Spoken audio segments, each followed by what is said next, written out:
Os sistemas fotovoltaicos conectados à rede geralmente não possuem armazenamento elétrico. O sistema fotovoltaico das grandes usinas fotovoltaicas com certeza não possui armazenamento elétrico, porque mesmo que nós tenhamos tecnologia para grandes bancos de baterias, infelizmente, financeiramente falando, grandes bancos de baterias ainda são proibitivos, tem custo proibitivo. Então, geralmente, você não vai encontrar usinas elétricas com armazenamento da energia elétrica. Tem seu armazenamento da energia primária, como é o caso das usinas termoelétricas, que tem armazenado o carvão, o óleo, o gás, ou das usinas hidrelétricas que têm armazenada a água. Os sistemas fotovoltaicos de muito pequeno porte, como os sistemas residenciais de microgeração distribuída, como é a nomenclatura aqui no Brasil, seguindo o mesmo conceito das grandes usinas fotovoltaicas, também não tem armazenamento elétrico, apesar de que existe tecnologia para isso, existem em alguns países, em alguns locais, até mesmo no Brasil, nós temos sistemas fotovoltaicos conectados à rede com armazenamento elétrico instalado em alguns clientes. O custo é muito mais alto. Os sistemas fotovoltaicos de entrega direta, que é o nome que recebe o sistema fotovoltaico que não tem armazenamento, onde a energia é gerada pelos módulos fotovoltaicos, é enviada ao dispositivo de condicionamento de potência e imediatamente enviada à rede, esses são mais baratos, são aqueles que estão sendo mais vendidos e instalados no Brasil desde 2012. Funciona da seguinte forma: os módulos fotovoltaicos recebem a radiação solar, as células fotovoltaicas transformam a radiação solar em energia elétrica lá no seu interior, e essa energia elétrica é enviada ao inversor interativo.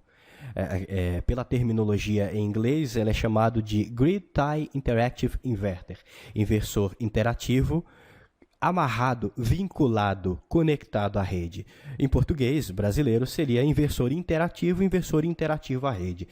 Esse dispositivo recebe esse nome porque ele recebe a corrente contínua gerada pelos módulos fotovoltaicos, transforma essa corrente contínua em corrente alternada, em sincronia, em sincronismo com a rede pública de distribuição de energia elétrica.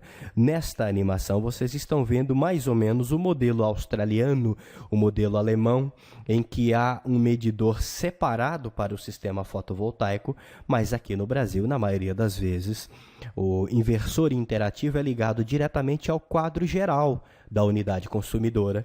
Então, a energia é entregue ao quadro geral, portanto, entregue primeiro as cargas, e depois somente o excedente, somente o que não é consumido pelas cargas, é que passa pelo medidor e é medido como geração e volta para a rede pública de distribuição de energia elétrica. Aqui no Brasil, o sistema fotovoltaico padrão é mais ou menos parecido com isso aqui.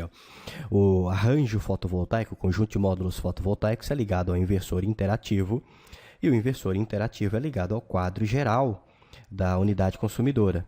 A energia gerada pelos módulos fotovoltaicos em corrente contínua é transformada em corrente alternada no mesmo nível de tensão e na frequência em que a corrente elétrica é fornecida ao quadro geral pela rede, né?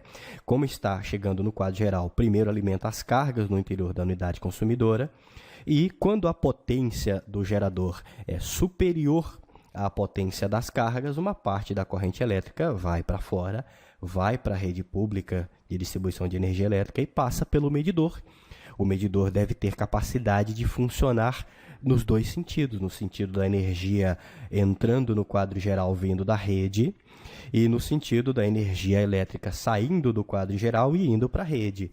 Aqui no Brasil é exigido que o medidor tenha a capacidade de diferenciar a energia que entra e a energia que sai, né? É comum a gente ainda ver a alegoria de que a energia que é gerada de dia vai para a rede e é utilizada de noite. Pela resolução normativa que nós temos no Brasil, não é bem assim. A energia que é gerada de dia, ela passa, vai para a rede, é computada pelo medidor e é utilizada mês que vem.